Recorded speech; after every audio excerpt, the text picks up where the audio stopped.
This is the first of a three-week series on With Us. And tonight I want to talk about that God is with us.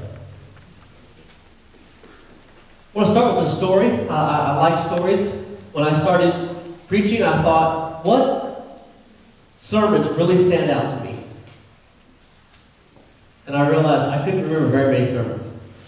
Like all the sermons listed, I couldn't really remember. But I can remember a few of the stories, so I use lots of stories. And this was a story of an atheist who wanted to persuade his young son to kind of go to his philosophy of life.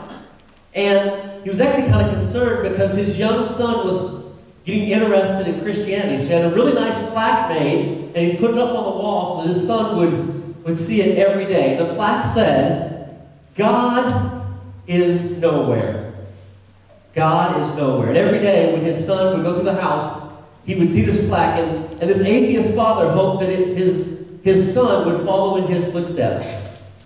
But when the boy, he got more involved in church, and one Sunday he came home from Sunday school, and he saw the plaque that was there, and he said to his father, "That's exactly what my Sunday school teacher has been teaching me all along. God is now here."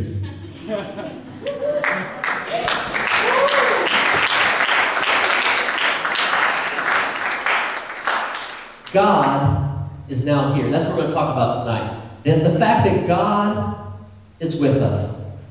God is here. God is not contained in a temple or a church building, but God is with us. He is with us right now. He'll be with you when you leave this place and you go back to your dorm and you lay your head down on your pillow. He'll be with you when you wake up in the morning and you go to class. He is with you. God is always now here. Matter of fact, we call that God's omnipresence, the idea that God is present everywhere all the time. And one of my favorite psalms is Psalm 139. And David writes in Psalm 139, verses 7 through 12, these words. "Where can I go from your spirit? Where can I flee from your presence? If I go up to the heavens, you are there. If I make my bed in the depth, you are there. If I rise on the wings of the dawn, if I settle on the far side of the sea, even there your hand will guide me, and your right hand will hold me fast.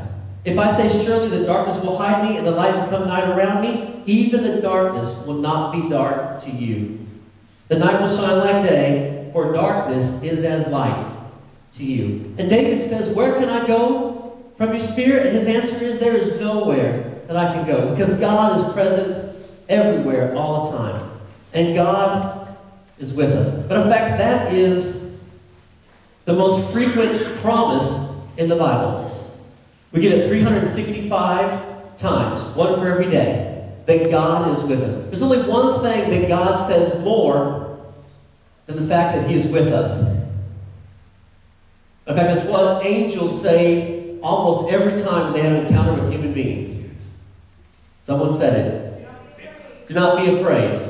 That is said 366 times. And so it even covers leap year. But the reason we don't have to be afraid is because of the promise that God is with us. Some of you have heard me share this story before, but it's one of my favorites. Early Native Americans had this rite of passage on a young brave's 13th birthday. He had never been away from his tribe. He had never been alone. He'd always been around other boys his age, and around his mother, around the braves in his tribe. He had, right on the threshold of manhood, he had learned how to hunt. He had learned how to fish. He had learned how to scout. But on his 13th birthday, he experienced something he'd never experienced before. One final test. He was put into the dark, dense forest. He was blindfolded. He was taken several miles away from home. And when the blindfold was removed, he was all alone. All alone, no bow, no knife. To be a man, he had to spend the night in the forest alone.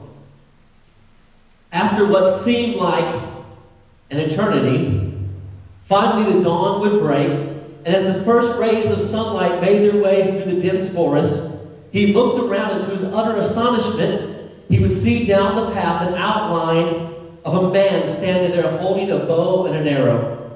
It was his father. His father had been there all night, watching over his son, protecting him, even though he couldn't see him. That's a great illustration of our Father who is there, even though we can't see him. Watching over us, protecting us. I said this promise that God is with us is shared 365 times, and now I'd like to read all 365. No, just kidding. But I do want to share a couple of those with you. Genesis chapter 26, verse 24 says this: That night the Lord appeared to him and said, I am the God of your father Abraham.